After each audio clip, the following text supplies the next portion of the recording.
हम व्यसन छोड़ना चाहते हैं, छूटता नहीं है। बहुत लोग मुझे ये कहते हैं कि बार बार हमें मालूम है कि ये गुटखा खाना अच्छा नहीं है, लेकिन तलब उठ जाती है, क्या करें। बार बार लगता है कि ये बीड़ी सिगरेट पीना अच्छा नहीं है, लेकिन तलब हो जाती है, तो क्या करें। हमें मालूम है कि शराब पीना अच्छा नहीं है, लेकिन तलब आ जाती है, तो क्या करें। तो आपको बीड़ी सिगरेट की तलब ना आए, गुटखा खाने की तलब ना लगे, तंबाकू खाने की तलब ना हो, शराब पीने की तलब ना हो, इसके लिए एक छोटा सा उपाय बताता हूं जो बहुत आसान है, आप आसानी से कर सकते। पहला उपाय तो ये है कि जिनको बार बार तलब लगती है और जो अपनी तलब पर कंट्रोल नहीं कर पाते, नियंत्रण नहीं कर पाते, इसका माने उनका मन कमजोर है। और परम पूजनीय स्वामी जी कहते हैं कि मन को मजबूत बनाओ। मन को मजबूत बनाने का सबसे आसान तरीका है, थोड़ी देर आराम से बैठ जाओ, जैसे मैं बैठा हूं, आलती पालती मार के, इसको हम सुखासन कहते हैं। आंखें बंद कर लो, दाहिनी नाक बंद कर दो और खाली बाईं नाक से सांस भरो और छोड़ो। खाली बाईं नाक से सांस भरो और छोड़ो, बाईं नाक से सांस भरो और छोड़ो। जिसको हम लोग चंद्र नाड़ी कहते हैं, उसको सक्रिय कर दो।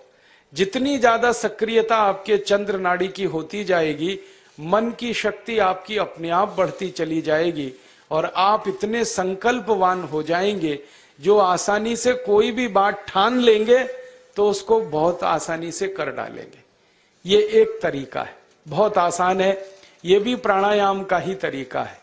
दूसरा एक तरीका है कि आपके घर में एक आयुर्वेदिक औषधि है जिसको आप सब जानते हैं और पहचानते हैं। हम उसका बहुत इस्तेमाल करते हैं लोगों का व्यसन छुड़वाने में, और उस औषधि का नाम है अदरक। अदरक हम सबके घर में है। इस अदरक के टुकड़े कर लो छोटे छोटे, उसमें नींबू निचोड़ दो, थोड़ा सा काला नमक मिला लो और इसको धूप में सुखा लो, सूरज की धूप में इसको सुखा लो।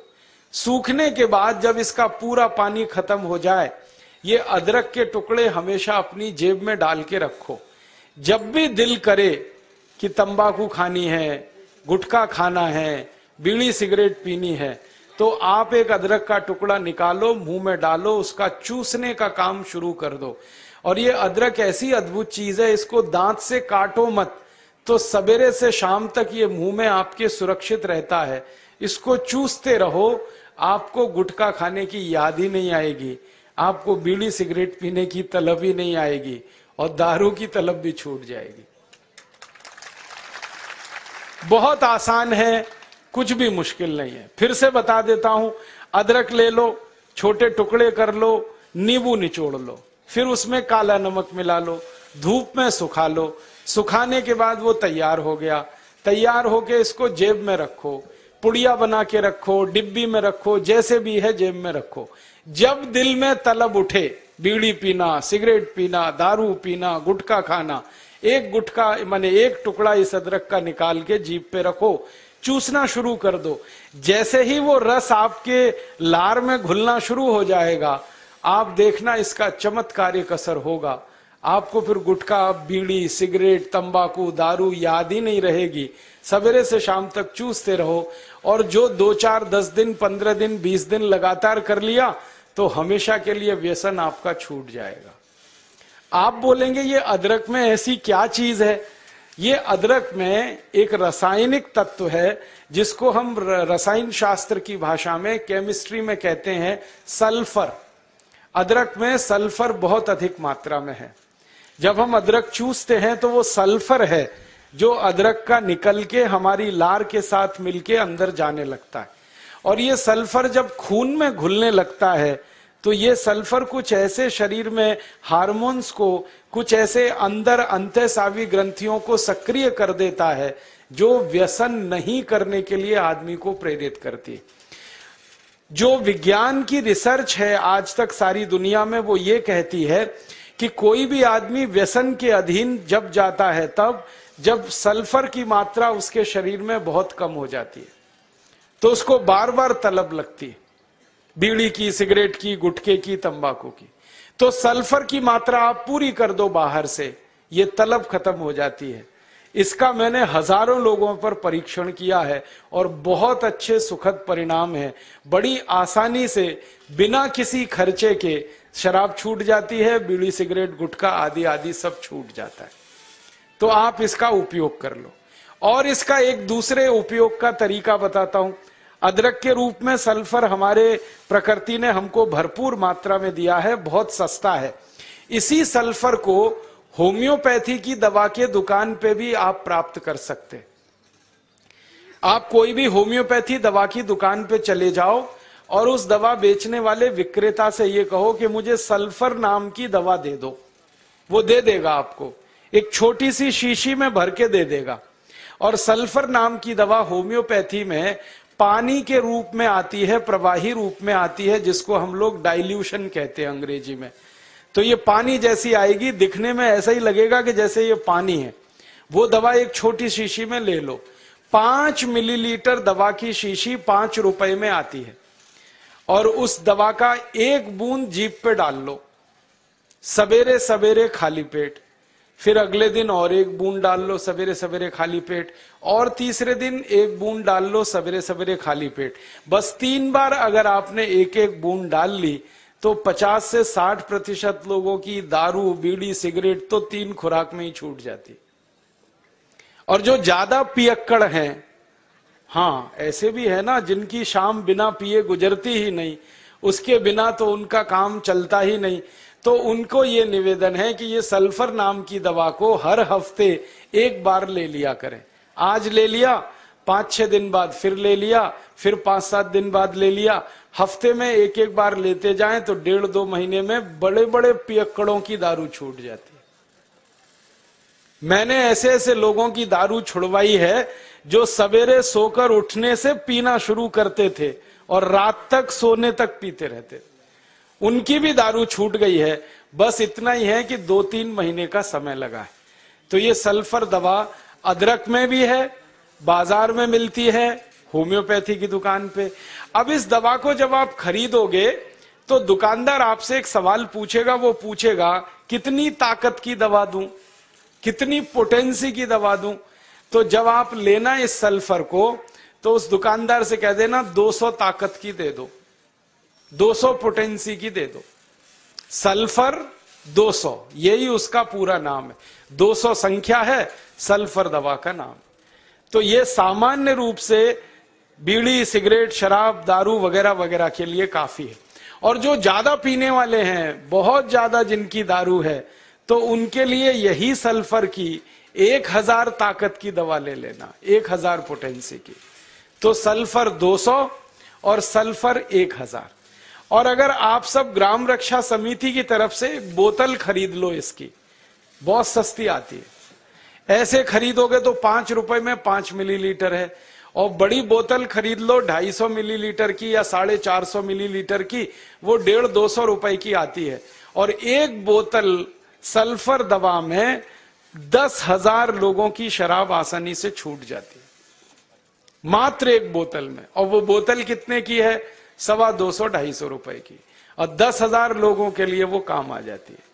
और कभी कभी इस दवा को और अच्छे तरीके से इस्तेमाल करना हो तो 1 बूंद सल्फर को पानी में डाल देना, जो पीने वाला पानी है, और वो पानी जो शराबी लोग हैं, जो पियक्कड़ लोग हैं, जो व्यसन करने वाले लोग हैं, उनको पिला देना। ये पानी में और अच्छे से काम करती। कई बार तो मैंने ऐसा भी किया है कि 1 बाल्टी पानी ले लिया, उसमें 1 बूंद डाल दिया, अब वो पूरा पानी ही दवा हो गया, उसमें से 1-1 चम्मच पिला दिया लोगों को, तो भी व्यसन उनके छूट जाते हैं। तो एक बता दिया मैंने आपको अदरक, उसका इस्तेमाल करना है व्यसन छोड़ने के लिए, और दूसरा बता दिया मैंने आपको सल्फर जो होम्योपैथी में है, एक 200 ताकत की, एक 1000 ताकत की। और पहली बात जो सबसे पहले मैंने बताई कि मन को थोड़ा मजबूत कर लो, तो बाईं नाक से सांस लेना, बाईं नाक से सांस निकालना 5 मिनट रोज सुबेरे भी अगर आपने कर लिया तो आपके जीवन से सब तरह की कमजोरी मन की खत्म हो जाएगी और व्यसन छोड़ना आपके लिए बहुत आसान हो जाएगा। कभी भी किसी को मजाक नहीं करना। जैसे आप किसी को व्यसन मुक्त बनाना चाहते हैं, वो व्यक्ति बहुत दारू पीता है, ठीक है, पीता है, अभी उसका कोई कमजोरी है जिसके कारण वो पीता है, तो उसको दारू से बाहर निकालना ये हमारा कर्तव्य है, लेकिन कभी उसके लिए टीका नहीं करना, टिंगल नहीं करना, उसका मजाक नहीं करना, क्योंकि जैसे ही आपने टीका किया, टिंगल किया, तो आपका सारा काम व्यर्थ है। उसको ये मान के कोशिश करना कि इसको कोई बहुत बड़ी कमजोरी है शरीर में। देखिए, व्यसन जब आता है ना शरीर में, तो शरीर की कमजोरी से आता है, दुर्गुण वो नहीं है। बहुत लोग कहते हैं कि ये व्यसन करता है इसलिए इसमें गुण कम है। गुण की कमी नहीं होती है, वो व्यक्ति को शरीर में कुछ कमजोरी आती है। कमजोरी क्या आती है?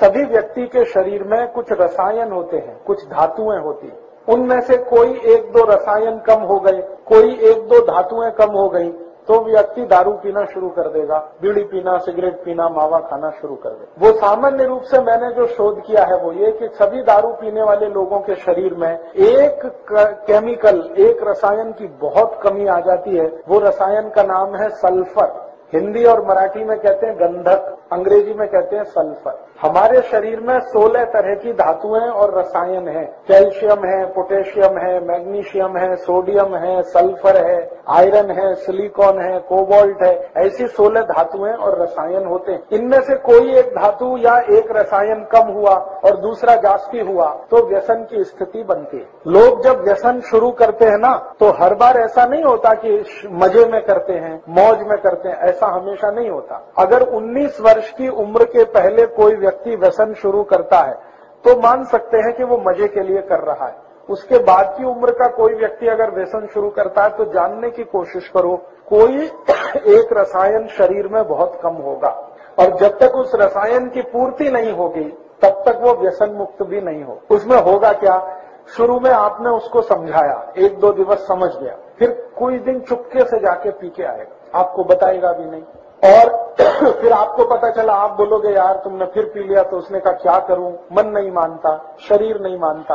वो मन मानता इसलिए नहीं है कि वो दारू के मदद से उसको वो रसायन की तात्कालिक पूर्ति होती है, शरीर उसकी मांग करता है। शरीर कहता है इसको पियो, इससे तुम्हारी ये कमी पूरी होती, लेकिन वो होती तात्कालिक है, परमानेंट नहीं है। तो ऐसे व्यक्ति को कोई औषध अगर दे दी जाए जो उसके रसायन की पूर्ति कर दे, तो जीवन पर्यंत वो व्यसन मुक्त हो सकता है। अब वो क्या रसायन है वो जानना थोड़ा चिकित्सा विज्ञान का काम है। मैं इस पर थोड़ा शोध करता हूँ। चाय कॉफी जो लोग पी रहे हैं उनके शरीर में आर्सेनिक नाम के रसायन की बहुत कमी आती है, इसलिए वो बार बार चाय कॉफी। शराब पीने वालों को सल्फर, गंधक की बहुत कमी आती है शरीर में, इसलिए बार बार शराब पीते हैं। बीड़ी पीने वाले, सिगरेट पीने वाले और हुक्का पीने वाले, इनको शरीर में फास्फोरस की बहुत कमी आती है, इसलिए वो बहुत बार उसको पीते हैं। ऐसे 16 रसायन हैं, जिसकी भी कमी आएगी उसकी पूर्ति करने के लिए शरीर उसको प्रेरित करेगा, फिर जाकर वो पिएगा।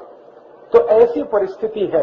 तो आप अगर इसको समझ सकते हैं तो ये ध्यान रखिए कि कोई व्यक्ति अगर व्यसन कर रहा है तो उसके शरीर की कोई बड़ी भारी कमजोरी है या उसके शरीर में कोई बहुत बड़ी कमी है जिसके चलते वो ऐसा कर रहा है।